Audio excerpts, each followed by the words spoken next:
Radhe Radhe to all of you. Welcome to पढ़ ले बेटा मौका है। जो हमने यूट्यूब चैनल बनाया है इसमें यह है कि जितने बच्चे हैं, जो बच्चे इधर उधर जा रहे हैं, पैसा खर्च कर रहे हैं, वो पैसा ना खर्च करें और अच्छे से एक ही प्लेटफॉर्म पर आपको हर एक जानकारी मिलती रहेगी। चाहे जो बच्चे टेक्निकल असिस्टेंट की तैयारी कर रहे हैं उनके लिए हमने एक नया बैच स्टार्ट किया है जिसमें कि जीएस भी हम लोगों ने इंक्लूड किया है। ठीक है, हालांकि ये मानते हैं कि वीडियो की क्वालिटी अच्छी होती है लेकिन सामने जो आपके फ्रंट पे चीज़ें दिखती है वो थोड़ी सी कम अच्छी होती हैं, क्योंकि बात यह है उसके लिए हम लोगों को ज़्यादा मेहनत करनी पड़ेगी और सामने हम वो चीज़ें लेके आएंगे। लेकिन आपको क्या करना है, जो चीज़ फ्री में मिल रही है उसको आपको अच्छे से यूज करना है। ठीक है, और इसको अच्छे से शेयर करना है ताकि हमारा भी मनोबल अच्छे से बना रहे।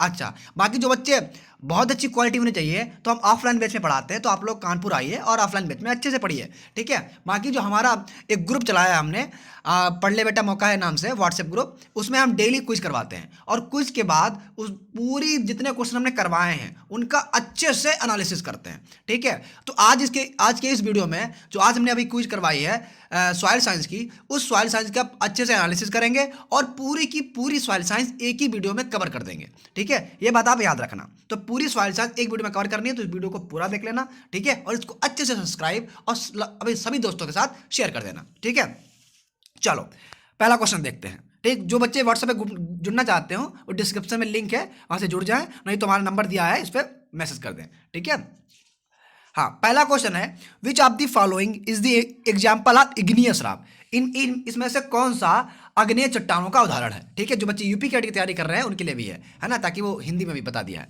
तो भैया चार एग्जाम्पल हैं, जेनेसिस, क्वार्ट्ज, बेसाल्ट और स्लेट। तो सही आंसर इसका है बेसाल्ट। ठीक है, अब बात हुई है इग्नियस चट्टानों की। ठीक, तो अब देखिए जो इग्नियस चट्टानें होती हैं इनमें जो एग्जांपल हैं ग्रेनाइट का है और बेसाल्ट का है। ठीक है, इसके अलावा और भी हैं जो आपके लिए मोस्ट इंपॉर्टेंट है, वही डिस्कस करेंगे। इसके अलावा जो सेडिमेंट्री रॉक है, तो सेडिमेंट्री रॉक में लाइम स्टोन आता है, सैंडस्टोन आता है, डोलोमाइट आता है। ठीक है, और मेटामॉर्फिक रॉक में जेनेसिस आता है, मार्बल आता है, क्वार्ट्ज आता है और स्लेट आता है। इतना तो आपको याद ही रखना है। ठीक है, तो नीचे वाला एग्जाम्पल किसका उदाहरण है हमने बता दिया। अच्छा, जब हम लोग कभी कभी क्वेश्चन ये आता है कि भैया मेटामॉर्फिक रॉक से कौन सी रॉक बनी, है ना, देखो तो इसको भी हम देख लेंगे। देखो जेनेसिस से, जेनेसिस एक मेटामॉर्फिक प्रोडक्ट है। जेनेसिस, मार्बल, क्वार्ट्ज, स्लेट, इन सब के बारे में देख लेंगे। तो जो जेनेसिस है ये किससे बना है, ये बना है ग्रेनाइट से। ठीक है, ग्रेनाइट से ही ये रूपांतरित होकर बना है। मार्बल भैया किससे बना है, तो मार्बल भैया जो है वो लाइम स्टोन से बने हैं। ठीक, क्वार्ट्ज जो है वो सैंडस्टोन से बना है और स्लेट जो है वो सेल से बना है। ठीक है, आप लोग याद रखना। ठीक, जेनेसिस किससे बना है, ग्रेनाइट से बना है, मार्बल लाइमस्टोन से, क्वार्ट्ज सैंडस्टोन से और स्लेट सेल से बना है। ठीक है, अच्छा अगला क्वेश्चन देखो, which of the following is passive factor. इनमें से कौन सा पैसिव फैक्टर है। सॉइल फॉर्मेशन के फैक्टर हमने बताए थे एक बार, जो हमने पुरानी मास्टर क्लास ली थी तो हमने बताया था, तो फिर से बता देते हैं कि सॉइल फॉर्मेशन क्या होता है। ठीक है, जो सॉइल की वेदरिंग होती है ना, यानी जो चट्टान होते हैं उनका जो अपघटन होता है उससे ही जो मतलब मिट्टी बनती है उसे हम लोग बोलते हैं सॉइल। ठीक, जो कल्टिवेटेड होती है। तो भैया आपको पता होना चाहिए कि 1 सेंटीमीटर सॉइल बनने के लिए, ठीक मतलब 1 इंच सॉइल बनने के लिए, 1 इंच सॉइल बनने के लिए 2000 से 1000 साल लग जाते हैं। ठीक, अच्छा एक थे साइंटिस्ट जिनका नाम था जोफे। तो जोफे ने 2 फैक्टर दिए थे, पैसिव और एक्टिव। तो पैसिव फैक्टर में कौन कौन से आते हैं वो आपको बताना है। आपके एग्जांपल हैं क्लाइमेट, पेरेंट मटेरियल, ऑर्गेनिज्म और नन ऑफ दीज। अब बताओ इसमें से क्या है। तो इसका सही आंसर है पेरेंट मटेरियल। ठीक, कैसा है, पैसिव फैक्टर है। अच्छा, इसके अलावा जो एग्जांपल दिए हैं वो सब एक्टिव हैं। तो भैया हम जान लेंगे पैसिव में और कौन कौन से आते हैं। तो पैसिव में पहला तो पेरेंट मटेरियल आता है। ठीक है, दूसरा रिलीफ और टोपोग्राफी आता है। तीसरा टाइम, एज या मतलब जो लैंड होती है उसकी एज कितनी है। ठीक, और उसका कितना पुरानी हो चुकी है, ये सब पैसिव में आते हैं। ठीक, अच्छा जो एक्टिव फैक्टर होता है उसमें क्लाइमेट और ऑर्गेनिज्म आते हैं पूरे बायोस्फीयर में। ठीक, पैसिव फैक्टर सीधे से बोल सकते हो कि it is the unconsolidated mass from the solum develop दिशा। सब जानते हो सोलम क्या होता है। सोलम होता है A+B, यानी जहाँ आपको भी सॉइल के स्तर पढ़ाएंगे, होराइजन पढ़ाएंगे, तो उसमें जो A+B का स्तर होता है, ठीक, उसको हम बोलते हैं सोलम। तो उसका जो अनकंसोलिडेटेड मास मटेरियल होता है वो होता है आपका उसे हम लोग क्या बोलते हैं, पेरेंट मटेरियल बोलते हैं। ठीक है, अच्छा एक्टिव जानते ही हो।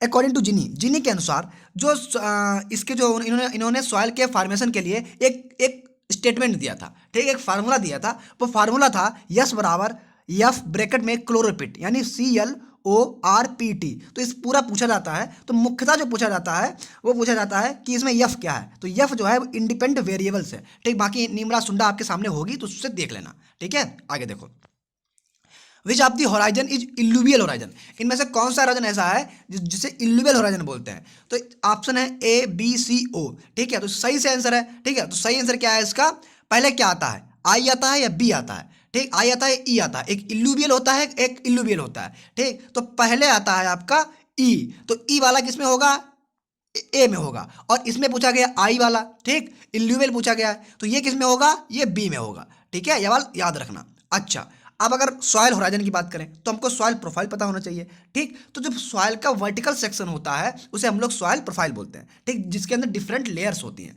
अब फर्जी कौन कौन सी लेयर होती हैं जो सामने लिखी हुई हैं, ओ होती है, ए होती है, बी होती है और सी होराइजन होता है, ठीक है। ओ होराइजन क्या होता है, ओ होराइजन जो है ये मुख्यतः जो फॉरेस्ट सॉइल होती हैं, फॉरेस्ट वाली, जंगली वाली, वहीं पाया जाता है, क्योंकि सबसे ऊपर वाला लेयर होती है, ठीक। जो जो आपकी जहाँ कल्टीवेटेड लैंड होती है, ठीक है, जहाँ पर आसानी से प्लाविंग वगैरह की जा सकती है, वहाँ पर ओ होराइजन नहीं पाया जाता है, ठीक। ये ओ होराइजन कहाँ पाया जाता है, मुख्यतः वर्जिन सॉइल में पाया जाता है। अच्छा, अब अगर बात करेंगे कि जो ए होराइजन होता है, ए होराइजन को बोलते हैं इल्यूवियल होराइजन, ठीक है, ई वाला, ठीक, ई वाला होता है। अच्छा, इल्यूवियल होराइजन की बात करेंगे, ये सबसे ऊपर का होराइजन होता है, पहली बात, ठीक। और इसके अंदर ऑर्गेनिक मैटर भी खूब अच्छे से पाया जाता है, ठीक। और सॉइल का कलर कैसा होता है, काफ़ी डार्क होता है। अच्छा, अगर बात करेंगे तो इसको जोन ऑफ वॉशिंग आउट भी बोलते हैं, ठीक, जोन ऑफ वॉशिंग आउट। अच्छा, इसके अलावा सबसे अधिक जो लीचिंग होती है वो ए में ही होती है, ठीक। अच्छा, और अगर बात करेंगे तो ए को हम लोग भाई सब डिवीजन भी कर लेते हैं, तो ए को हम लोग A1, A2 और A3 में बांटते हैं, ठीक है। जो A1 होराइजन होता है ये सबसे ऊपर वाला होता है, ठीक, और सबसे अधिक ऑर्गेनिक मैटर ऊपर वाले में ही पाया जाता है, ठीक है। जो A2 होता है, A2 को हम लोग ई होराइजन भी बोलते हैं, और इसमें जो है मैक्सिमम इल्यूविएशन होता है। यानी अगर इल्यूविएशन में बात करें, अगर थोड़ा टफ क्वेश्चन आएगा तो पूछेगा ए में होता है, A2 में होता है, E2 में होता है, मतलब ई में होता है, A3 में होता है, किस में होता है, तो भैया जो A2 में होता है सबसे अधिक, ठीक। तो मैक्सिमम इल्यूविएशन, सबसे अधिक जो इल्यूविएशन है वो किस में होता है, ए आपके ई में होता है, जिसे हम लोग A2 भी बोलते हैं। अच्छा अच्छा, जो आपका इल्यूमिनेशन में क्या होता है सबसे अधिक, तो आयरन और एल्युमिनियम के ऑक्साइड्स होते हैं, ठीक है। तीसरा है A3, A3 को हम लोग AB होराइजन भी बोलते हैं, इसके अलावा EB होराइजन भी बोलते हैं, ठीक है। और ये जो है ट्रांसजीशन होराइजन होता है बिटवीन AE एंड B के बीच, इसे हम लोग A3 भी बोलते हैं, ठीक। फिर बात करते हैं बी होराइजन की। बी होराइजन जो है इसे हम लोग इल्यूवियल होराइजन भी बोलते हैं, जैसे आप सामने लिखा हुआ है, ठीक। सबसे अधिक जो वॉशिंग इन होता है वो बी में होता है, ठीक। वॉशिंग इन का मतलब है कि जो आपके मिनरल्स होते हैं जैसे आयरन और एल्युमिनियम, मुख्यतः वही माने जाते हैं, उनका मैक्सिमम एक एक्यूमुलेशन हो जाता है, ठीक है, उसे हम लोग बोलते हैं वॉशिंग इन, मतलब डिपोजिशन हो जाता है। अच्छा, अगर डिपोजिशन की बात करेंगे, अगर एरिड रीजन की बात करेंगे, तो एरिड रीजन में मुख्यतः इसमें कैल्शियम कार्बोनेट और कैल्शियम सल्फेट का डिपोजिशन होता है। अच्छा, ये होराइजन जो है आपके सब सॉइल में ज़्यादातर पाया जाता है, और ये टिलस से इसे टिलस से कल्टिवेट नहीं कर सकते। अच्छा, फिर आता है सी होराइजन। सी होराइजन जो है ये भी अनकंसोलिडेटेड होता है, ठीक है, जिसे हम लोग बोलते हैं सोलम। तो सोलम का A प्लस बी के स्तर के बीच में होता है।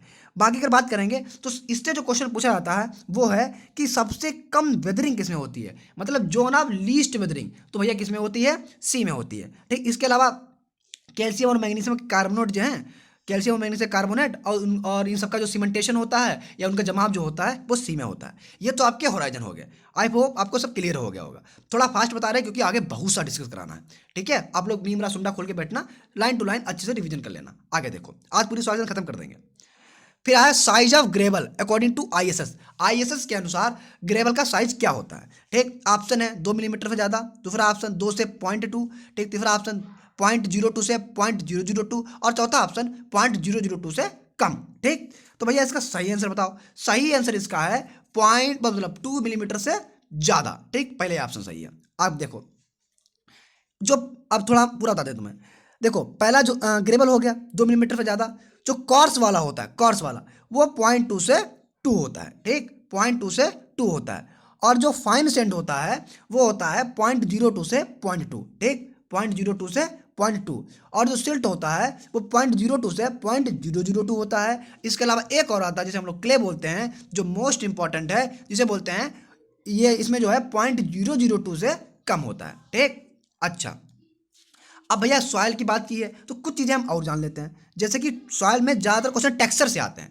ठीक, तो टेक्सचर की अगर बात करेंगे तो नहीं, पर टेक्सचर की बात कर लो। हाँ, जो बीच में डिस्टर्बेंस हो जाता है। तो देखो टेक्सचर की बात करेंगे तो टेक्सचर होता क्या है, सॉइल का टेक्सचर क्या होता है।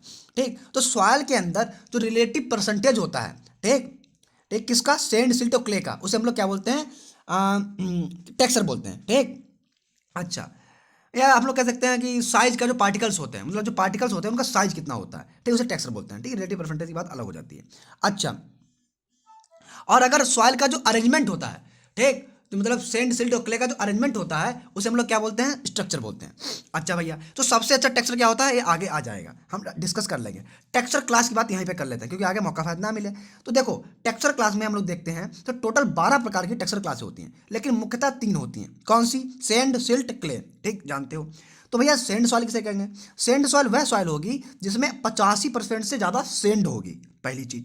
सिल्ट सॉइल क्या होगी, सिल्ट सॉइल वह सॉइल होगी जिसमें 80% से ज़्यादा सिल्ट होगी। और क्ले सॉइल वह सॉइल होगी जो बहुत पूछा जाता है, जिसमें 40% से ज़्यादा क्ले होगी, याद रखना। और सबसे अधिक जो पोर स्पेस पाए जाते हैं वो क्ले सॉइल में ही पाए जाते हैं। ठीक है, अच्छा, मेरे हिसाब से यहीं से क्वेश्चन पूछा जाएगा। अच्छा, अगर सॉइल के कंपोनेंट की बात करें, क्योंकि टेक्सचर की बात की तो कंपोनेंट की बात भी करनी पड़ेगी, तो भैया आपको पता भी होगा कि सॉइल के अंदर जो मिनरल होते हैं वो 45% होते हैं, ऑर्गेनिक मैटर 5% होता है, एयर स्पेस 25% होते हैं, वाटर कितना होता है, 25 होता है। ठीक है, आई होप इतना आपको क्लियर हो गया होगा। आगे देखो, with soil suitable for heavy soil, heavy soil के लिए कौन सी सॉइल नहीं, इसमें क्रॉप लिखना चाहिए था, ये थोड़ा सा सही कर लेना, which crop suitable for heavy soil. अब देखो क्रॉप की अगर बात करेंगे तो क्रॉप में जो है पहला ऑप्शन है पटेटो, कॉटन, टबेको, ग्राउंडनट। तो इसका सही आंसर क्या है, सही आंसर इसका है कॉटन। ठीक, अब देखो भैया लोम सॉइल मतलब कि हैवी सॉइल और लाइट सॉइल क्या होती है, हैवी सॉइल और लाइट सॉइल का मतलब ये नहीं कि ज़्यादा भारी है, मतलब उसका वेट ज़्यादा है, वो हल्की सॉइल है, ऐसा नहीं होता। अगर हम लोग इसको देखेंगे तो हमको पता होना चाहिए कि जो सॉइल के अंदर जो संसंजन बल यानी कोहेजन कैपेसिटी है, ठीक, जो आपस में जो पार्टिकल्स होते हैं उनकी जुड़ने की जो क्षमता है, उसे हम लोग हैवी और लाइट सॉइल के अंदर डिनोट कर लेते हैं। ठीक है, अच्छा, इनमें मुख्यतः कौन कौन सी सॉइल आती हैं, तो पहले बात करते हैं हैवी सॉइल। तो हैवी सॉइल में कॉटन आता है, ऑप्शन में आपके है। इसके अलावा राइस और सोरगम, ये दोनों मोस्ट इंपॉर्टेंट है, कॉटन, राइस, सोरगम।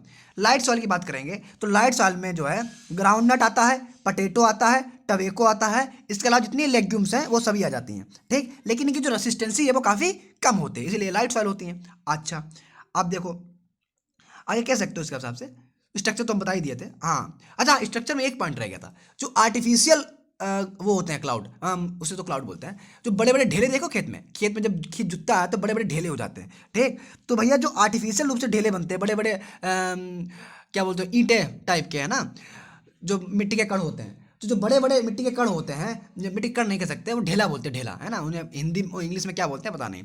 तो जो साइंटिफिक लैंग्वेज है उसे उसमें क्लाउड बोलते हैं, तो CLOD आर्टिफिशियल वाला है। और जो नेचुरल होते हैं एग्रीगेट्स उन्हें हम लोग पेड्स बोलते हैं, PEDS। ठीक है, आगे देखो, मोस्ट सुटेबल सॉइल स्ट्रक्चर, इसमें से कौन सा स्ट्रक्चर ऐसा है जो मोस्ट सुटेबल होता है, तो भैया ऑप्शन आपके सामने कौन कौन से हैं, plate like structure, prismatic structure, crumby structure या ब्लॉक लाइक स्ट्रक्चर। तो इसका सही आंसर आपको सबको पता होगा, सही आंसर है क्रम्बी स्ट्रक्चर।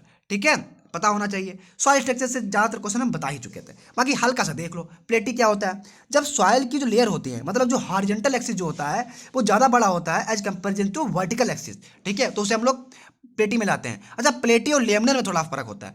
प्लेटी में हम लोग कह सकते हो जब जो है जो हॉरिजॉन्टल एक्सिस है, भाई भाई ये देखो इस टाइप का होता है ना, ऐसे करके बना होता है खूब अच्छे से। ठीक, इसमें पेन अच्छे से चलता नहीं है। तो अगर ये बहुत बड़ा बड़ा होगा, ठीक है, लार्ज होगा, ठीक, या हम लोग कह सकते हो कि थिक होगा, मोटा होगा, तो उसे बोलेंगे प्लेटी। और यही चीज़ें बिल्कुल पतली होंगी, बहुत छोटे छोटे पतली पतली, तो उसे बोले हम लोग क्या बोलेंगे, लेमिनर बोलेंगे। ठीक है, अच्छा आगे देखो, आगे बता, दूसरा प्रिज्मेटिक। अच्छा, प्रिज्मेटिक की अगर बात करें तो इसमें होता है जो वर्टिकल एक्सिस ज़्यादा डेवलप होता है as comparison to horizontal axis, सीधा उसका उल्टा है। अच्छा, इसमें भी दो होते हैं, एक कल्मनर, एक प्रिज्मेटिक। ठीक, ये प्लेटी है और इसमें प्रिज्मेटिक है, फर्क समझना। अच्छा, इसमें क्या होता है, जो सॉइल का ऊपर वाला होता है, ठीक, इसे मिटाओ हल्का सा, इसे मिटा दो ताकि बना सके। ठीक, हाँ, और मिटाओ। ठीक, अब देखो, जो देखो जो ऊपर की जैसे पूरी सॉइल है, ठीक, अगर ये ऊपर का राउंड होता है ऐसे करके राउंड, तो इसे बोलते हैं कॉलमनर, ठीक है। और अगर ये पूरा फ्लैट होता है ऊपर से, ठीक, ऐसा करके फ्लैट है पूरा अच्छे से, तो इसे बोलेंगे प्रिज्मेटिक, ठीक है। ये सॉइल के स्ट्रक्चर पढ़ोगे तो अच्छे से हो जाएगा। आगे देखो, अच्छा एवरेज सॉइल, अच्छा इसका आंसर नहीं दिया सही, हाँ सही दे दिया, ठीक है। हाँ, अच्छा इसमें दो और बचे हैं, अरे दो रहने दीजिए, ठीक, अब देख लो। अच्छा स्पेरिकल में क्या होता है, तो स्पेरिकल में जो ज़्यादा इंपॉर्टेंट है नहीं वैसे, स्पेरिकल जो है, इसको स्पेरिकल जो पेड्स होते हैं उनका साइज 2 सेंटीमीटर डायमीटर के आसपास होना चाहिए, ठीक है। और इसी में जो है ग्रेनुलर और क्रम्बी आ जाते हैं। तो भैया जो क्रम्बी जो है किसका पार्ट है, रुक जाओ, क्रम्बी किसका पार्ट है, वो आपके स्पेरिकल का ही पार्ट है, ठीक। बाकी एक ब्लॉकी स्ट्रक्चर भी होता है, आप देख लेना। आगे देखो, एवरेज सॉइल बल्क डेंसिटी कितनी होती है, चार ऑप्शन सामने, सही आंसर बताओ। पहला ऑप्शन 2.20, ऑप्शन आपके सामने लिखे हुए देख लेना। तो इसका सही आंसर क्या है, इसका सही आंसर है जो बल्क डेंसिटी होती है वो सी ऑप्शन 1.31 होती है, ठीक है।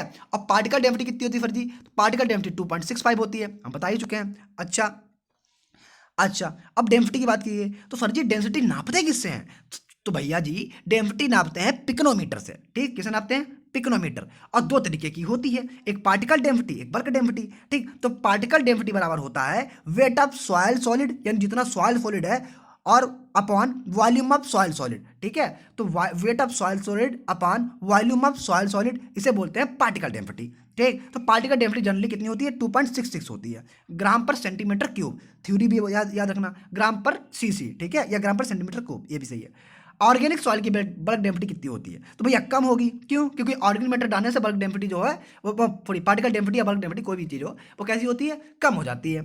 अच्छा, तो 2.1 से 2.4 होती है, ठीक। और इतने से, और अगर पार्टिकल डेंसिटी पूछ ले तो इसकी आधी कर देना, 1.1 कर देना। अच्छा, पार्टिकल डेंसिटी को हम लोग रियल डेंसिटी बोलते हैं, ठीक, बल्क डेंसिटी को आधा कर देना। पार्टिकल डेंसिटी को हम लोग रियल डेंसिटी बोलते हैं या ट्रू डेंसिटी भी बोलते हैं, ठीक है।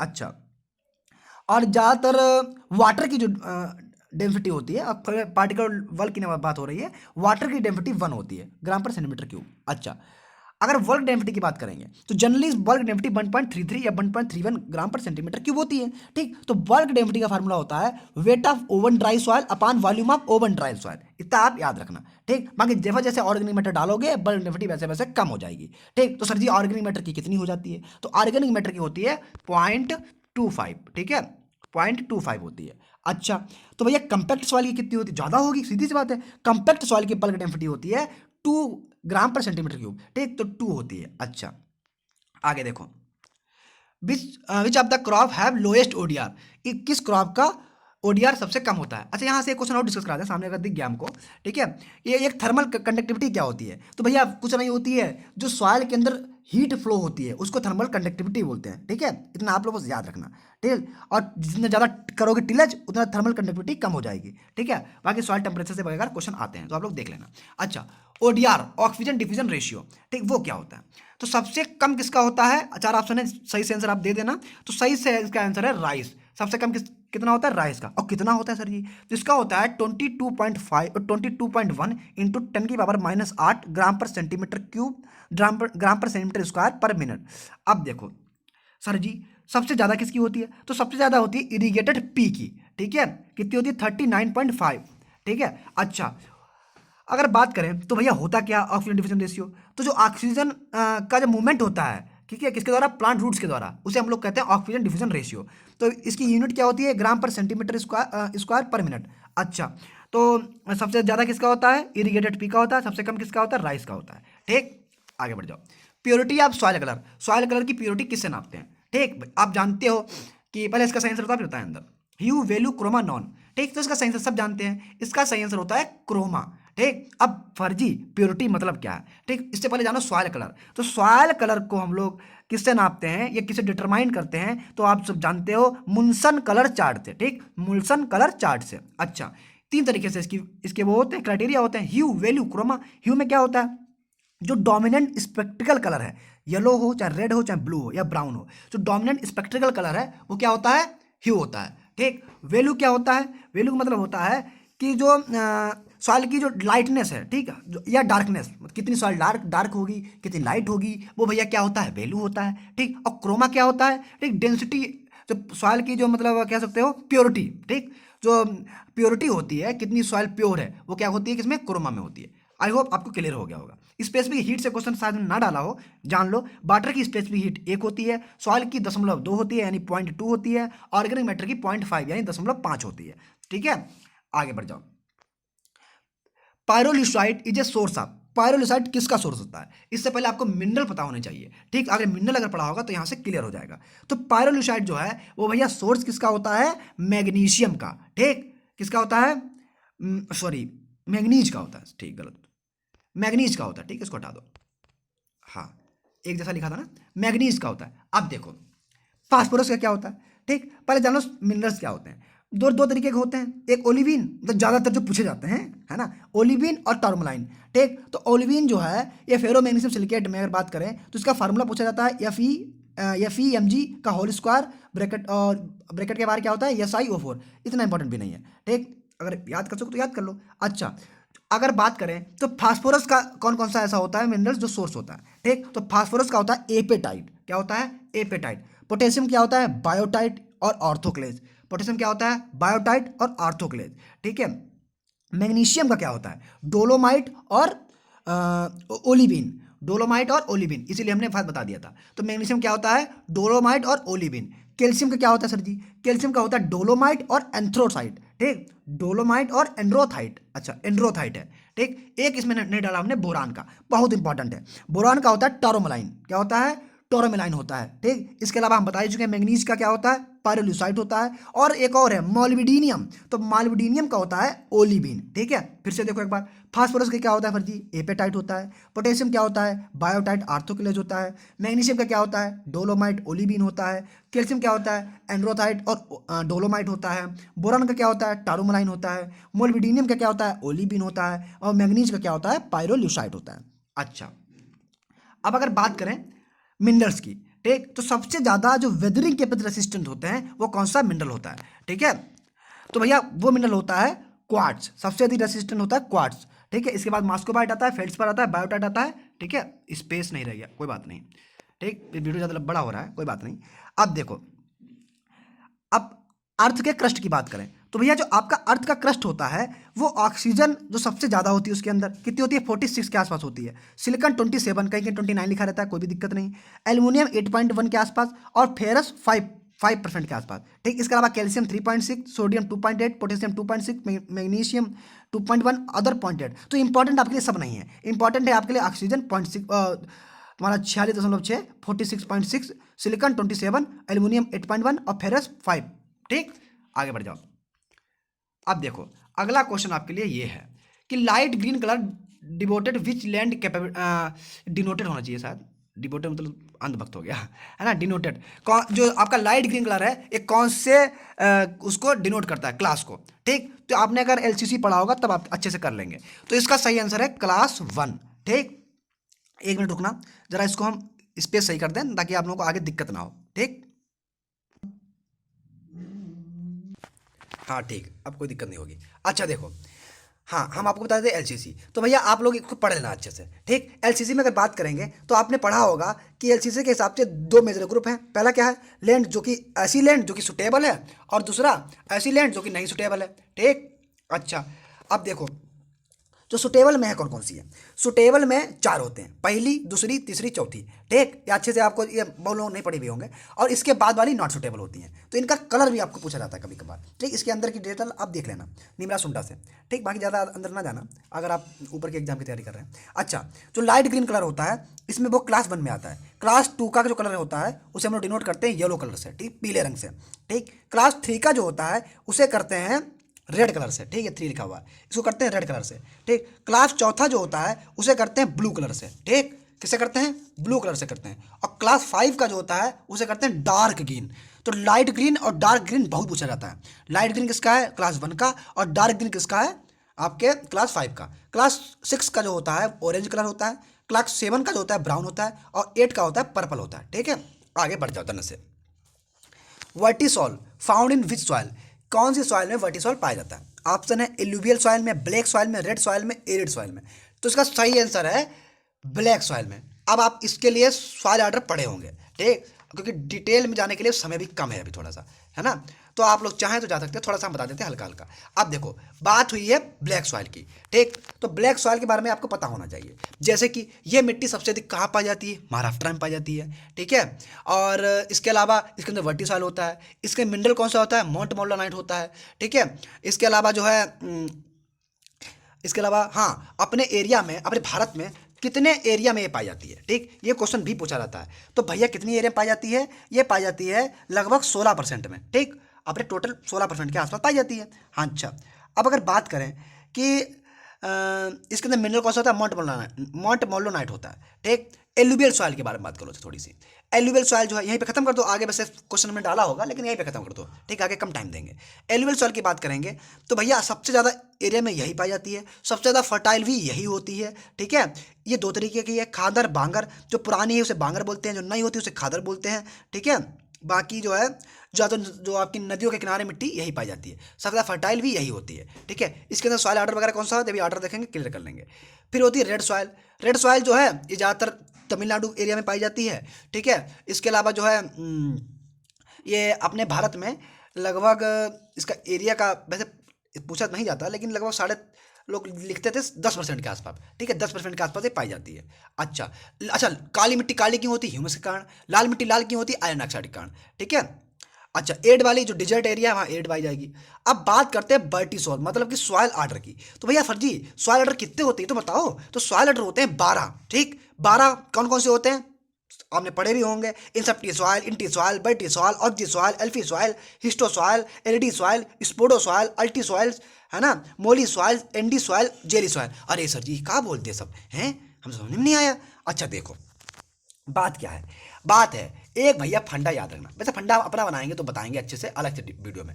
यहाँ पे फंडा लिखा था फंडा में, वो कौन सा था, आ वगामी हाउस। आ वगामी हाउस, ए से क्या हो गया था, उन्होंने अपना वो डाला होगा रेडी वगैरह। ये अल्फी सॉइल, VAGMIHOUSE, आ वगामी हाउस, ठीक है। इससे आप लोग याद कर सकते हैं। अब भैया एक एक ऑर्डर देख लें हल्का हल्का सा, ठीक। देखो पहला इंसेप्टी सॉइल है, हल्का सा देखेंगे ज़्यादा नहीं। इंसेप्टी सॉइल जो होता है ये सबसे बड़ा सॉइल आर्डर है, पहली चीज़, ठीक। पूरे 20% पूरे वर्ल्ड का। अच्छा, दूसरी चीज़ ये है कि जो है they have accumulation of clay, हाँ ये बात याद रखना, इसमें क्ले का, ठीक, और आयरन ऑक्साइड का एक्यूमुलेशन भी होता है। अच्छा, दूसरा होता है इंटी सॉइल। ये इंसेप्टी सॉइल के बाद जो सॉइल आर्डर आता है वो इंसेप्टी आपका इंटी सॉइल होता है, ठीक है। और ये दूसरा सबसे बड़ा सॉइल आर्डर है, ठीक है, दूसरा सबसे बड़ा सॉइल आर्डर है। अच्छा, फिर होता है बर्टी सॉइल, जिसके बहुत अच्छा ऑर्डर, बहुत इंपॉर्टेंट। बर्टी सॉइल जो होता है ये मुख्यतः कहाँ पाया जाता है, ये मुख्यतः जो काली मिट्टी उसमें पाया जाता है, और इसके अंदर जो मिनरल होता है वो मोंट मोलानाइट होता है, ठीक है। और अच्छा, एक क्वेश्चन पूछा जाता है कि जिलाई, GILAI, जिलाई का संबंध किस सॉइल ऑर्डर से है, तो वर्टी सॉइल से है, ठीक है। बाकी कभी कभी मिट्टी में चटक जाती है मिट्टी, है ना, तो वर्टी सॉइल का ही लक्षण होता है। अच्छा, अब हम बात वो बार बार मोंट मोलानाइट बोल रहे हैं, तो यहीं पे एक चीज हल्की सी चीज़, अब क्योंकि रिलेट हो रहा है दिमाग, अगर दिमाग में कोई चीज़ आ रही है तो उसको डिस्कस कराओ। अच्छा, अब देखो, एक अगर हम लोग मिनरल की बात करें तो आप जानते हो 1 1 टाइप मिनरल होते हैं, 2 1 टाइप मिनरल होते हैं, 2 1 1 टाइप या 2 2 टाइप मिनरल होते हैं, ये आप पढ़े होंगे।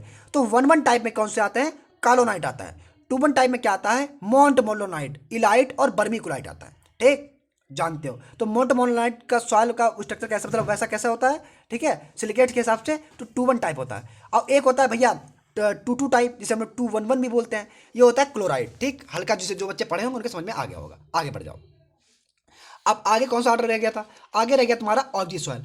ऑब्जी सॉइल ज़्यादातर लेटराइट सॉइल में पाया जाता है, ठीक, जो एक की पॉइंट है वही बताएंगे, ठीक। फिर आता है आपका एल्फी सॉइल। एल्फी सॉइल जो है अगर बात करें तो लगभग 35% बेस सेचुरेशन जो होता है वो एल्फी सॉइल में होता है, ठीक। हिस्टो सॉइल की बात करें तो हिस्टो सॉइल जो पीट सॉइल होती है, मक सॉइल होती है, उसमें पाया जाता है, ठीक। एरिडी सॉइल की अगर बात, एरिडी सोल्स की अगर बात करते हैं तो एरिडी सोल जो डिजर्ट सॉइल होती है वहाँ पाया जाता है। इस पोडो सॉइल की बात करते हैं तो इसे हम लोग पोडोजोल मीन्स बोलते हैं, मतलब पोडोजोल का मतलब होता है अंडर द एस, ठीक, जो राख होती है उसके नीचे पाया जाता है, ठीक। ये जो अंडर द एस जो है, अंडर एस जो है वर्ड, ये सबसे पहले दिया था 1857 में डाकू चेब ने, है ना।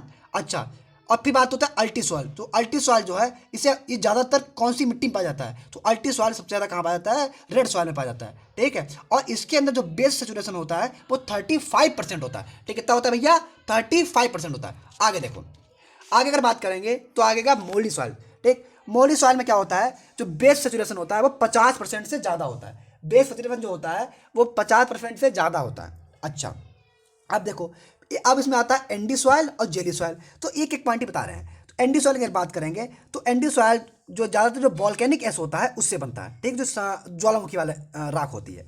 और जो जेली सॉइल है इसे हम लोग चर्निंग सॉइल भी बोलते हैं। चर्निंग जानते हो, किसी गिलास में पानी डाल लो या किसी बीकर वगैरह में और उसको खूब देर हिलाते रहो, ठीक, उसे चर्निंग बोलते हैं। तो भैया चर्निंग सॉइल जो होता है वो जेली सॉइल के लक्षण है। बस इतना हम बता दिया, बाकी अच्छा डिटेल में भी कभी लेक्चर लाएंगे क्योंकि इसका लेक्चर लाना पड़ेगा क्योंकि बहुत इंपॉर्टेंट भी है ना, तब आपको अच्छे डिस्कस करा देंगे। आगे बढ़ जाओ। CN ratio of micro organism, micro organism का CN रेशियो कितना होता है, ये भी क्वेश्चन बहुत इंपॉर्टेंट है। तो भैया आपके सामने ऑप्शन है 4 1, 20 से 30 1, 9 1 या A और C। सही आंसर क्या है? A और C, यानी 4x भी होता है 9 1 भी होता है। अब फर्जी ये माइक्रो में CN रेशियो क्या होता है? कार्बन और नाइट्रोजन का रेशियो कितना है फाइल में, उसे CN रेशियो बोलते हैं। अच्छा, तो सर जी कितना होता है? अब बात करें पहले ह्यूमस में, ठीक। ह्यूमस से एक क्वेश्चन आता है कि ह्यूमस में कितनी लिग्निन होती है, जो 40 से 45% लिग्निन होती है, और प्रोटीन कितनी होती है? 30 से 33% होती है, ठीक है। अच्छा, CN रेशियो की बात करें तो 4 1 और 9 1 किसका होता है? माइक्रो ऑर्गेनिज्म का होता है। तो फिर जी 20 से 30 1 किसका होता है? तो फिर जी तो बात यह है लेग्यूम्स का और FYM का रेशियो 20 से 30 1 ही होता है, ठीक। इसके अलावा अगर बात करेंगे तो जो आपकी ह्यूमस होता है उसका 10 से 1 होता है, ठीक, 10:1, और जो नॉर्मल सॉइल होती है उसका 12 से 1 होता है, ठीक। अगर बात करेंगे एक्स्ट्रा की, ठीक है, भूसे वाले जो क्रॉप होती है उसमें कितना होता है? 101 होता है, ठीक। बस इतना क्वेश्चन आपको पता होना चाहिए। ऑर्गेनिक मैटर की अगर बात यहीं पे कर लें तो भैया जो ऑर्गेनिक मैटर है उसमें नाइट्रोजन 5 से 5.5% होती है, ठीक है। ह्यूमस वगैरह होता है उसके अंदर। हाँ, बाकी ऑर्गेनिक में जो कार्बन परसेंट होता है वो 50 से 58% होता है, ठीक है। CN रेशियो जानते ही ऑर्गेनिक मैटर कितना होता है? 9 से 1 या 12 से 1, ठीक। 9 से 1 या 12 से 1 दोनों में सही माना जाएगा। आगे देखो, अगला क्वेश्चन है सॉइल पीएच 6 से 6.5 विच of the following nutrient is available. अगर सॉइल का पीएच, यहाँ पर कामा लगाना भूल गए, अगर सॉइल का पीएच 6 से 6.5 होगा तो भैया कौन सा न्यूट्रिएंट है जो सबसे अधिक पाया जाएगा उसके अंदर? ऑप्शन फास्फोरस, कैल्शियम, आयरन और जिंक, ठीक। तो सही आंसर इसका है फास्फोरस। क्या है? फास्फोरस। अब यहीं पे थोड़ा डिस्कस कर लो। देखो भैया अगर पीएच 6 से कम होगा, कितना होगा? 6 से अगर कम है तो उसके अंदर एल्युमिनियम, आयरन, मैग्नीज और जिंक पाया जाएगा सबसे अधिक। क्या पाया जाएगा? Aluminium, iron, manganese, zinc. अगर पीएच 6 से कम होगा, 6 से 6.5 होगा तो फास्फोरस पाया जाएगा, बता ही चुके हैं। इसके अलावा बोरान भी पाया जाएगा, ठीक। अगर पीएच 7 से ज़्यादा होगा तो कैल्शियम और मोलिब्डेनम पाया जाएगा, ठीक है। अच्छा, आगे बढ़ो। अगला क्वेश्चन है, ये देखो पूरे रेट से हो गया। Electric conductivity of saline soil, saline soil की इलेक्ट्रिक कंडक्टिविटी कितनी होती है? अच्छा भैया अब देखो ऑप्शन बहुत सरल ऑप्शन है, ठीक, कोई कंफ्यूज वाली बात नहीं है। तो सैलाइन सॉइल की पहले ऑप्शन सही है, ठीक, 4 से बी ऑप्शन 4 से ज़्यादा होती है, ठीक है। अच्छा, अब देखो 3 तरीके की सॉइल होती है, ठीक। ये मुख्यतः हम लोग देखो उड़ते उड़ते पहुंच गए प्रॉब्लमेटिक सॉइल में, पूरी फाइल संग खत्म हो जाएगी। तो इसमें 3 होती हैं, सैलाइन सॉइल, एल्कलाइन सॉइल और सैलाइन एल्कलाइन। तो अगर सैलाइन सॉइल की बात करेंगे तो इसका पीएच 8.5 से कम होता है। एल्कलाइन सॉइल की बात करेंगे तो इसका पीएच 8.5 से ज़्यादा होता है। और सैलाइन एल्कलाइन में क्या होता है? 8.5 से ज़्यादा ही होता है। इलेक्ट्रिक कंडक्टिविटी की अगर बात करेंगे तो जो सैलाइन सॉइल होती है उसका 4 से ज़्यादा होता है, एल्कलाइन का 4 से कम होता है और सैलाइन एल्कलाइन का 4 से ज़्यादा होता है। एक्सचेंजर सोडियम परसेंटेज की बात करेंगे तो 15 से कम होता है, एल्कलाइन का 15 से ज़्यादा होता है और सैलाइन एल्कलाइन का 15 से ज़्यादा होता है। यानी सैलाइन सॉइल में इलेक्ट्रिक कंडक्टिविटी और इलेक्ट्रिक कंडक्टिविटी ही ऐसी है जो 4 से ज़्यादा है, बाकी दोनों चीज़ें कमी है, 8.5 से कम और 15 से कम। एल्कलाइन सॉइल में पीएच ही ऐसा है जो ज़्यादा है, ठीक, और मतलब ESP और पीएच दोनों ज़्यादा हैं, लेकिन जो EC है वो 4 से कम है और सैलाइन एल्कलाइन में सब कुछ ज़्यादा है, ठीक। अच्छा, आगे बढ़ जाओ। How much wind erosion occurred by saltation. देखो आप सब जानते हो कि भैया विंड इरोजन साल्ट से वो आपके उससे भी होता है, क्या बोलते हैं, मिट्टी से क्या बोलते हैं उसे, हवा से होता है, ठीक, क्या दिमाग में आ रहा है। अच्छा, हवा से होता है। तो हवा में 4 तरीके होते हैं, साल्टेशन, सरफेस क्रीप और सस्पेंशन, ठीक है। वैसे इरोजन की बात हम कर लेंगे, पहले यहीं पे डिस्कस कर लें। तो भैया साल्टेशन से कितना होता है? तो साल्टेशन से होता है 50 से 70%, ठीक है, 50 से 70%, ठीक है। अगर 50 से 75 भी लिखा था तब भी सही है। अब देखो विंड इरोजन 3 तरीके से होता है, साल्टेशन, सरफेस क्रीप और सस्पेंशन। जो साल्टेशन होता है उसमें पार्टिकल जो डायमीटर होता है सॉइल का वो 0.1 से 0.5 डायमीटर का होना चाहिए, ठीक है। इसमें आराम से जो है जैसे सॉइल छिटक के दूसरी दूर सॉइल का पार्टिकल छिटक के कहीं और गिर जाएगा। सरफेस क्रीप में 0.5 मिलीमीटर से ज़्यादा होना चाहिए, ठीक है। और जनरली ये 5 से 25% तक होता है। सस्पेंशन की अगर बात करेंगे तो इसमें 0.1 से मिलीमीटर से डायमीटर कम होना चाहिए, ठीक है, 0.1 से कम। अच्छा, ये ज़्यादातर 3 से 4% होता है। ये तो हो गया इसकी बात। अच्छा, अगर इरोजन अगर सॉइल और वाटर दोनों से हो रहा है तो उसे वेव इरोजन बोलते हैं। क्या बोलते हैं? Wave erosion. अब वाटर इरोजन नहीं बताया हमने। वाटर इरोजन का मतलब होता है वाटर से इरोजन हो रहा, इसमें स्प्लेश रेनड्रॉप, सबसे पहली स्टेज स्प्लेश होती है जिसे हम लोग रेनड्रॉप इरोजन भी बोलते हैं, ठीक है। दूसरा होता है सीट इरोजन, तीसरा होता है रिल इरोजन, चौथा गली, और ज़्यादातर यही पूछे जाते हैं। आगे भी आते हैं, 8-9 तरीके हैं। अच्छा, सबसे जो खतरनाक होता है वो सीट इरोजन होता है, जिसे हम लोग नोटिस तक नहीं कर पाते हैं, ठीक है। बाकी गली भी जानते ही हो, है ना, ये नॉर्मल टेरेस ऑपरेशन से रिमूव नहीं कर सकते, लेकिन बड़ी बड़ी गलियाँ हो जाती हैं, है ना, ये गलियाँ हैं चौबारा। आगे देखो, वेव इरोजन की बात करते हैं तो हम बता ही दिया। अच्छा, जनरली सॉयल लॉस इंडिया में कितनी लिमिट रखी गई है? तो 12 टन प्रति हेक्टेयर रखी गई है, लेकिन होता कितना है? 16.4 टन प्रति हेक्टेयर, ठीक है। अच्छा, और जो वेव इरोजन होता है इसे एंथ्रोपोजेनिक इरोजन भी बोलते हैं, क्योंकि भैया ह्यूमन की तरह होता है, ठीक, एक्सेसिव ग्रेजिंग वगैरह करा दो तो हो जाता है। अच्छा, आगे देखो, आगे ज़्यादा बढ़ गया। फास्फोरस परफेक्टेज नाइट सॉइल, एक मिनट, एक क्वेश्चन यहाँ पर और डिस्कस हो सकता है। वो क्या है? ट्रांसपोर्टेशन सोर्स, मतलब भैया वाटर से जो वाटर से इरोजन होकर जो ट्रांसपोर्ट होता है कहीं जाके सॉइल, उसे बोलते हैं क्या है? तो वाटर से जो सॉइल ट्रांसपोर्ट होती है उसे बोलते हैं एलुबियल, ठीक। ग्रेविटी से होती है उसे कोलुबियल, क्या? कोलुबियल, ठीक। आइस से होती है उसे ग्लेशियल। विंड से अगर सेंड सॉइल हो रही है तो उसे बोलेंगे एओलाइन, ठीक है, AEOLIAN, एओलाइन।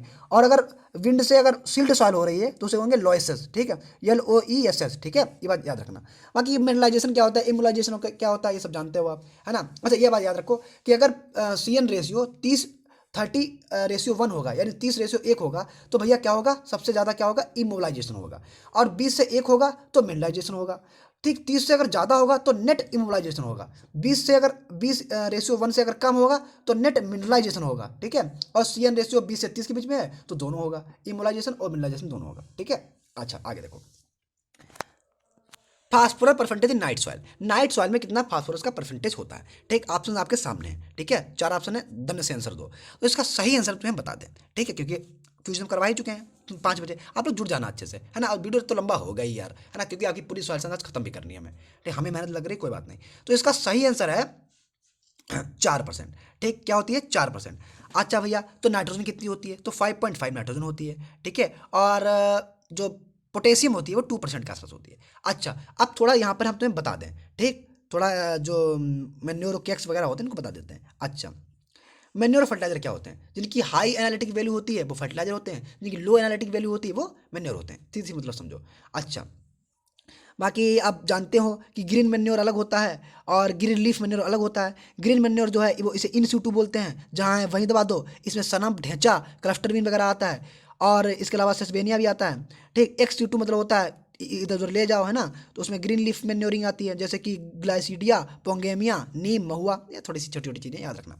अच्छा, अगर बात करें इसकी, तो एक होता है FYM में कितनी NPK होती है? 0.5, 0.25, 0.5, 58, 54, 58। अच्छा, टाउन कंपोस्ट में 1.5, 0.4, 1.4, ठीक, 1.5, 0.4, 1.4। बर्मी कंपोस्ट 3, 1, 1.5, 3, 1, 1.5, ठीक। नाइट सॉइल बता चुके हैं 5.5, 4, 2, ठीक। Groundnut cake 7.3 nitrogen, 1.5 phosphorus, 1.3 potash. Safe flower 7.9 nitrogen, 2.2 phosphorus और 1.9 पोटास, ठीक है।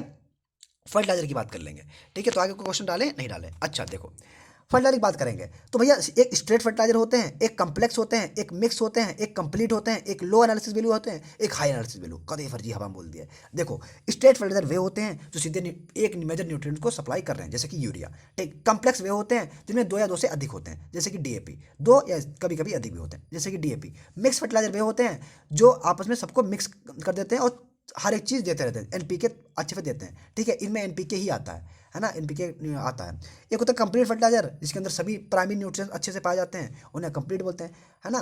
तो उसमें आपका सिंगल सुपर फास्फेट आता है। जैसे अब कभी कभी मिक्स और कंप्लीट में बच्चे फर्क नहीं कर पाते। मिक्स मतलब हो गया कि उसी में मिक्स कर देते हैं, जैसे अगर यूरिया का एक दाना है तो मतलब कोई NPK का दाना होता है, उसी के दाने के अंदर ही सब चीज़ें होती हैं, यानी केमिकल मिक्स कर देते हैं, ठीक है। अच्छा, लो एनालिसिस फर्टिलाइजर जिसमें 25% से कम अगर चीज़ें होती हैं तो लो एनालिसिस, 25% से ज़्यादा होती हैं तो हाई एनालिसिस। ठीक है, तो 25 से कम वाला कौन सा एग्जाम्पल है, एसएसपी है, और 25 से ज़्यादा वाला क्या है, यूरिया है। ठीक है। अच्छा, अब देखो सबसे अधिक हाइग्रोस्कोपिक नेचर किसका होता है, तो अमोनियम नाइट्रेट का होता है। ठीक, उसके बाद यूरिया, उसके बाद अमोनियम सल्फेट, उसके बाद केन। सबसे अधिक किसका होता है, अमोनियम नाइट्रेट का होता है। एसिडल रेसिडुअल की बात करेंगे तो जो एसिड रेसिडुअल होता है सबसे अधिक किसका होता है, एनहाइड्रस अमोनिया का होता है। ठीक, अगर हम लोग बात करेंगे बेसिक यानी कि क्षारी में, तो कैल्शियम साइनामाइड सबसे ऊपर है। ठीक है, आगे देखो इक्विवेलेंट एफिनिटी। ठीक है, अच्छा इक्विवेलेंट एफिनिटी के हिसाब से सबसे ऊपर क्या है। ठीक है, ये भी क्वेश्चन आता है भाई साहब, है ना। तो वही इसको आपको इसे बोलते हैं एनहाइड्रस अमोनिया। ठीक है, तो इक्विवेलेंट एफिनिटी सबसे अधिक किसकी होती है, एनहाइड्रस अमोनिया की होती है। ठीक है, अच्छा इसमें पूछी गई यूरिया की, तो यूरिया में जो सही आंसर है वो आपका है 84। ठीक है, क्या है, 84 है। ऑप्शन आपके हैं 148, 77, 84, 110। ठीक है, तो सही आंसर हो गया। अब फर्जी 148 किसका होता है, 148 होता है एनहाइड्रस अमोनिया का। ठीक है, अमोनियम क्लोराइड का कितना होता है, 128, 128 होता है। अमोनियम सल्फेट कितना होता है, 110 होता है। यूरिया कितना होता है, 84 होता है। डीएपी कितना होता है, 77 होता है। अमोनियम नाइट्रेट कितना होता है, 60 होता है। कट से क्लियर हो गया। ठीक, 77 किसका है, डीएपी के। 148 किसका है, एनहाइड्रस अमोनिया का है। 110 किसका है, वो अमोनियम सल्फेट का है। अब देखो इक्विवेलेंट बेसिसिटी की अगर बात करेंगे, ठीक, क्षारीयपन की, तो सोडियम नाइट्रेट का 29 होती है और कैल्शियम नाइट्रेट की 21 होती है। ठीक, आगे देखो नाइट्रोजन परसेंटेज इन आईवीडीयू। ठीक, अरे सर जी यू का है, अच्छा यू बताएं हम का है। अब देखो कह रहा है कि नाइट्रोजन परसेंटेज जो है वो आईवीडीयू में कितना होता है। ठीक, आईवीडीयू की फुल फॉर्म होती है आइसो ब्यूटोलिडाइन डायूरिया। ठीक, आइसो ब्यूटोलिडाइन डायूरिया। अच्छा भैया फिर जी ये बताओ कितनी होती है नाइट्रोजन, तो इसके अंदर जो नाइट्रोजन होती है 32.2% होती है। बड़े पास पास एग्जाम्पल दे दिए। हाँ, कुछ इसका कारण है, क्या कारण है देखो, 38 से 42% जो नाइट्रोजन होती है वो यूरिया फॉर्मल्डिहाइड में होती है। ठीक, 32.5% की जो नाइट्रोजन होती है वो क्रोटोलिन डायूरिया में होती है। किसमें होती है, क्रोटोलिन डायूरिया। ठीक, जो 32% फास्फोरस, नाइट्रोजन नहीं, फास्फोरस कितने में होती है, डीएसपी में होती है। ठीक है, ये फास्फोरस होगी, बाकी समय नाइट्रोजन है। और 32.2% किसमें होती है, नाइट्रोजन किसमें होती है, आपके आईबीडीयू में होती है। अच्छा भैया ऐसे स्लो स्लो रिलीज वाले हैं, है ना। अच्छा अगर बात करें तो इसमें और फर्जी बता दो हमको, जैसे कि फास्फोरस के लिए बता दो। फास्फोरस में दो तरीके होते हैं, water soluble, citric acid soluble, और सिट्रिक और वाटर दोनों में इनसॉल्युबल। अच्छा, वाटर सॉल्युबल में आता है single super phosphate, double super phosphate, triple super phosphate, DAP, MAP. ठीक, मोनोअमोनियम फास्फेट और डाइमोनियम फास्फेट। अच्छा फर्जी एसएसपी में कितनी फास्फोरस होती है, 16% फास्फोरस होती है। 19% कैल्शियम होता है। 12.5 कितना होता है, सल्फर होती है। डीएसपी में 32% फास्फोरस होती है। टीएसपी में ट्रिपल सुपर फास्फेट में 46 से 48% फास्फोरस होती है। डीएपी में 18% नाइट्रोजन और 46% फास्फोरस होती है। ठीक, एमएपी की अगर बात करेंगे, ठीक, मोनोअमोनियम फास्फेट की, तो 11% नाइट्रोजन और 48% फास्फोरस होती है। ठीक, अब बात देखो सिट्रिक सॉल्युबल फास्फोरस फर्टिलाइजर, ऐसे फर्टिलाइजर जो सिट्रिक एसिड में सॉल्युबल होते हैं, जैसे कि डाइकैल्शियम फास्फेट और बेसिक स्लेग। बेसिक स्लेग बहुत पूछा जाता है, कितना है, 14 से 18% फास्फोरस। डाइकैल्शियम फास्फेट में 33 से 40%। ठीक, और सिट्रिक और वाटर दोनों में इनसॉल्युबल कौन कौन से हैं, rock phosphate, raw bone meal और स्टीम्ड बोन मील। तो रॉक फास्फेट में 20 से 40 फास्फोरस, रॉ बोन मील में कितनी होती है, 20 से 25 होती है, और स्टीम्ड बोन में 25 से 30 होती है। इसमें 20 से 30 लिखी है, वो भी सही है। अच्छा बायोसुपर क्या होता है, बायोसुपर जान लो। बायोसुपर ये होता है कि जो ऑर्गेनिक फर्टिलाइजर होते हैं ये मोस्टली सबसे ज़्यादा कहाँ पाया जाता है, ऑस्ट्रेलिया में पाया जाता है। ये बायोस्फीयर एक ऑर्गेनिक फर्टिलाइजर है। और बायोस्फीयर बनता कैसे है, रॉक फास्फेट, सल्फर और सल्फर ऑक्सीडाइजिंग बैक्टीरिया, तो सल्फर को ऑक्सीकरण करने वाले बैक्टीरिया होते हैं, उनसे मिलकर बनता है। तो फर्जी कौन सा बैक्टीरिया, जैसे कि थायोबैसिलस। ठीक है, सही बात है।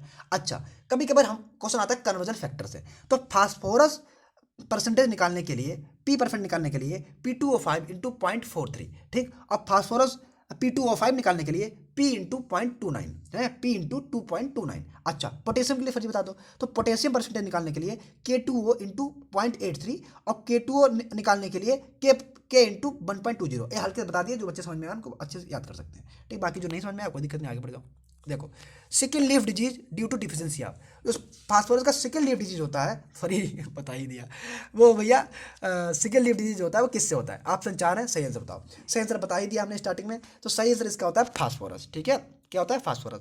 अच्छा जो डिजीज से क्वेश्चन है वो हम आपके लिए अलग से वीडियो लाएंगे। हमने क्या किया, हम अभी कॉपी में लिख रहे हैं, तो लगभग हमने 30-40 तो हो ही गए हैं। हमने क्या किया, हर एक हर एक जैसे नाइट्रोजन की कमी से होने वाले लक्षण, फास्फोरस की कमी से होने वाले रोग, तो सबके फिजियोलॉजिकल डिसऑर्डर एक जगह लिख लिए हैं। जब इनकी पीपीटी बन जाएगी हम वीडियो ले आएंगे, वो अलग से मिसलेनियस में डाल देंगे। ठीक है, इसको आराम से करते रहना। ठीक है, उसको लाइक कर दो अभी तक ना किया हो। ठीक है, बाकी वहीं पे डिटेल में देख लेंगे, तो इस क्वेश्चन को वहीं पे देख लेंगे। अब देखो आखिरी क्वेश्चन है, फादर ऑफ पेडोलॉजी कौन है, ये आप हम लोग कमेंट बताएंगे। ठीक, और जो बच्चे पूरा वीडियो ना देखे हो उनको भैया उनसे कहो कि पूरा वीडियो देखें। ठीक, और इसको शेयर करो। आप लोग शेयर नहीं कर रहे हो तो अच्छा नहीं लगता। पूरी सॉल्यूशन आपकी खत्म हो गई। ठीक, मेरे हिसाब से खत्म हो गई। बाकी जो नाइट्रोजन से मतलब न्यूट्रिएंट से क्वेश्चन रह गए हैं वो आप नेक्स्ट अलग से वीडियो ले आएंगे। एक तुम्हारा सॉइल एडर अच्छे से बताना है, दो हमें वीडियो बस और लाना है। पूरी सॉल्यूशन खत्म। अच्छे से पढ़ो, इसको बार बार रिवीजन करो, इसी से क्वेश्चन फंस जाएंगे आपके। अगर आप एफओ की तैयारी करें तो बहुत अच्छा है उसके लिए। ठीक, बाकी आगे आने वाले एग्जाम सीसीआई वगैरह सबके लिए, एनएससी वगैरह, इफको क्रिफको सबके लिए बहुत अच्छा वीडियो है। ठीक, हमारे व्हाट्सएप ग्रुप पे तुरंत जुड़ जाओ, नीचे लिंक दी हुई है ना, जुड़ जाओ। और कोई भी दिक्कत हो तो आकाश वाजपेयी सर्च करो इंस्टाग्राम पे, दन से मैसेज मारो, पट से रिप्लाई पाएगा। ठीक है, अब चलते हैं भैया, Radhe Radhe, thanks to all.